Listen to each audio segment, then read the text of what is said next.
अब प्रत्येक समाज में प्रत्येक बुजुर्ग अपने बच्चों को, माता है या पिता, दादा है या दादी जी, वो शिक्षा अच्छी देते हैं, और फिर भी समाज गिर गया। सतर कितना संत जन से भी सत्संग कर रहे हैं, और संतों की कोई कमी नहीं। वर्तमान में तो विशेष बोलबाला संतों का, और श्रद्धालुओं की कोई कमी नहीं, और समाज गिरता जा रहा है। किसी का कोई असर नहीं, किसी प्रकार की कोई मर्यादा नहीं रही। इसका कारण ये रहा कि उन संतों की शब्द में शक्ति को नहीं, और उनसे उनके असर नहीं हो सकता उन बच्चों के।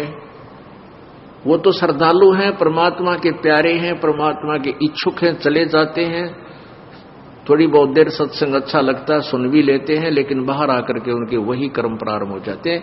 क्योंकि न तो उनके कोई कर्म प्रारब्ध के कर्म संस्कार समाप्त होते जिस कारण से उनको सुख हो, ताकि वो बुराइयों से बच सके।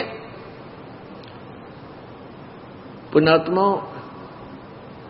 आप जब इस मार्ग से जुड़ जाओगे और सच्चे दिल से आप मोक्ष चाहोगे, आप किसी का बुरा नहीं कर सकते। बुरा करोगे तो आपका डबल होगा, क्योंकि परमात्मा कबीर जी नहीं करेंगे, क्योंकि परमेश्वर ने आपके पाप कर्मों को रोक दिया जो आपको दुखी करेंगे, और वो अभी आपके पाप नाश नहीं करेंगे, क्योंकि वो देखते हैं कि ये कितना चलेगा हमारे साथ, ये काल के पाले में फिर ना चला जा। तो उससे क्या करेंगे, वो आपके पाप कर्मों को रोक देते हैं, और आपको राहत मिलनी प्रारंभ हो जाती है। कुछ दिनों के बाद आप छोड़ जाते हो, या फिर आप बीच में कुछ थोड़ा बहुत हेरा फेरी करने की चेष्टा करते हो, किसी कोई जो मर्यादा हमने बता रखी है उसके विरुद्ध क्रिया कर देते हो, आपको तुरंत हानि हो जाती है, और फिर आपको समझ में भी आ जाती है कि मैंने ऐसी गलती कर दी, आज मुझे इसलिए हानि हुई, तो दूसरी बार आप वो गलती नहीं करते। और दास ने आपको बताया हुआ है कि जिसका कोई, जैसे हमने मर्यादा आपको बता रखी है, इन मर्यादाओं में रहकर आप भक्ति करो, आपको न्यारे सुख होंगे, और जो मर्यादा तोड़ देगा उसका नामखंड हो जाएगा, और नामखंड हो जाने से आपको परमात्मा की शक्ति मिलना बंद हो जाएगी। जैसे बिजली का कनेक्शन आपने ले रखा है और वो कनेक्शन कट गया, तब पहले तो आपका पंखा भी चला था, ट्यूब भी जग रही थी, और भी आप सब कार्य कर रहे थे, अपना आटा भी पीस रहे थे, जल भी निकाल रहे थे मोटर तक, फिर वो बंद होगी। क्यों होगी? क्योंकि आपका कनेक्शन कट गया। इसी प्रकार से जिसने उपदेश ले लिया और आखिरी सांस तक मर्यादा निभानी पड़ेगी, मर्यादा में रहो, आपका नाम खंड ना हो, तो आपको परमात्मा की शक्ति का लाभ प्रॉपर मिलता रहेगा। तो ऐसे जब आप मर्यादा खंड कर देते हो, आपका कनेक्शन कट जाता है, तो आपको राहत मिलनी बंद हो जाती है, दुख आ जाते हैं। फिर आप आकर के यहां आपको बताया है कि बार बार बकवाद नहीं करे, बार बार जानबूझ कर नाम को नहीं तोड़ना चाहिए, और किसी कारण से, क्योंकि नए नए बच्चे हैं, समाज में जाते हैं, अन्य समाज जो है हमारी मर्यादा के टोटली विरुद्ध काम कर रहा है। एक परिवार में एक सदस्य नाम लिया और 5 सदस्य आन उपासक है। हमें भी पता है कि हमारे बच्चों का ये नाम शीघ्र सी सेट होने नहीं देंगे, तो परमात्मा के आदेश से ये ऑप्शन छोड़ दिया है कि एक आध बार किसी का ऐसा नाम खंड हो जाए तो दोबारा तुरंत ले लेना चाहिए, नहीं तो लाभ नहीं मिलेगा। तो अब बहुत से बहन बेटी भाई आते हैं, जी मेरे पर गलती होगी, माफ कर दो, क्योंकि उन्होंने गलती की, उनको दूना दुख हो गया मर्यादा तोड़ते ही, और पहले सुख होने शुरू हो गए थे। कान पकड़ते हैं जी, आगे से कोई कहता जी बीड़ी पी ली मैंने एक दिन और मुझे ऐसी हानि होगी, आगे नहीं पीऊंगा, दोनों कान पकड़ता हूं। अच्छा भाई, आगे गलती ना करना, नाम दोबारा दे देते। फिर बार बार करेगा तो फिर मालिक नहीं सुनेगा तेरी बिल्कुल भी।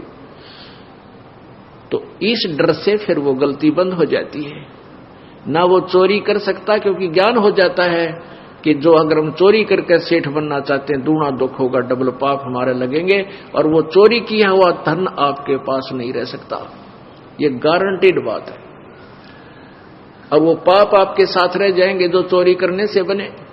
एक भक्त का इकलौता पुत्र था और उसके दोनों गुर्दे फेल हो गए। उसने बताया कि मेरा इकलौता पुत्र था और दोनों गुर्दे फेल हो गए, उसके ट्रीटमेंट में मैंने लगभग 3 लाख रुपए 3.5 लाख रुपए लगाए, यानी 10-15 साल पहले की बात है। वो कैसे लगे, पहले तो झाड़े झपटियां वाले के चक्कर में फंस गया, फिर डॉक्टरों के लोकल डॉक्टरों के चक्कर में फंसा रहा, फिर पीजीआई दिखा रो तक में बहुत देर हो चुकी थी, कहने के दोनों गुर्दे कंडम हो गए और ऑल इंडिया इंस्टीट्यूट दिल्ली ले जाओ। वहां ले गए तो उन्होंने बताया भी अपना किसी रिश्तेदार का कोई गुर्दा दान कराओ, तो उन्होंने किसी से ऐसे कर करा कर गुर्दा दिवाया, लड़का स्वस्थ हो गया, 3.5 लाख रुपये लग गए। गुर्दे तो ठीक हो गए, एक दिन बस एक्सीडेंट में वो लड़का मारा गया। अब फिर उस भली आत्मा ने फिर अपनी सारी सत्संग सुना, उसका सौभाग्य था कि सत्संग सुनने को मिल गया उसको। फिर वो फूट फूट कर रोया मेरे पास आके, कहने लगा जी आज का जो सत्संग आपने सुनाया, मैंने ऐसे ही सुनाते हैं भी जो पाप करते हैं वो पाप तो उनके बैड अकाउंट में लिखे जाते हैं, और जो धन कमाने के लिए जो उन्होंने हथकंडे अपनाए, वो पैसा इकट्ठा किया, वो पैसा नहीं रहेगा, गारंटीड बात है, क्योंकि आपके भाग्य में नहीं है। और प्रारब्ध से अधिक तुम चेष्टा भी करते हो करके इधर उधर से, तो वो किसी ना किसी से तरीके से आपका खत्म होगा। किसी की भैंस मर जाएगी, किसी के बिजनेस में घाटा आ जाएगा, या कोई और कारण बन जाएगा, कोई बीमारी लग जाएगी, वो पैसे आपके ऐसे जाएंगे और वो पाप सुरक्षित रह जाएंगे आपके, वो धन नहीं रहेगा। धन रहेगा कबीर परमात्मा की भक्ति से, आपके भाग में ना होगा तो भी वो लिख देगा इसके पास वो पावर है। तो उसने फिर बताया कि आपने सही बताया जी, मेरे साथ ऐसे ऐसे बनी, मैं बहुत निकम्मा आदमी था। पहले ये रिफल आती थी, इन टेप कैसेट चाले थे, सन 1978-77 की बात बताओ था,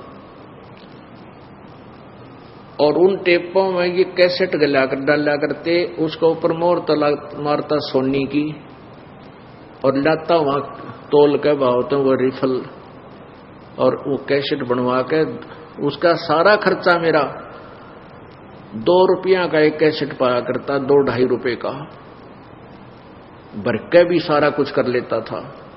और मैं सोनी की बना के मोहर लाकर उनको 30-30, 35-35, 25-25 की बेचा करता था। और थोड़े से दिना मेरे पास बहुत पैसा हो गया। फिर मेरा इकलौता पुत्र बीमार हो गया, कमाए होंगे 2 लाख, लाग गए 3.5 लाख। उस समय 2 लाख बहुत मुश्किल से कमाए जाते थे। और बेटा भी ना रहा, जिसको सुखी बनाने के लिए मैं ये पाप किया करता था कि मेरा बेटा सुखी रहेगा, कारों में चलेगा, इसके लिए घना धन जोड़ दूं, वो धन रहा ना वो बेटा रहा। तो पुण्यात्मा, फिर ये परमात्मा की वाणी से आपको डर लगने लग जाएगा, आप पाप नहीं कर सकते। तो ये अब समाज सुधार होगा, क्योंकि जो लाभ आप स्वयं बुरे कर्मों से करना चाहते थे वो पैसा आपके पास नहीं रहेगा। और परमात्मा कबीर जी की भक्ति में इतनी शक्ति है कि आपके प्रारब्ध में नहीं है तो भी लिख देगा, तो भी आपको दे देगा, यदि वो आवश्यक समझेंगे तो।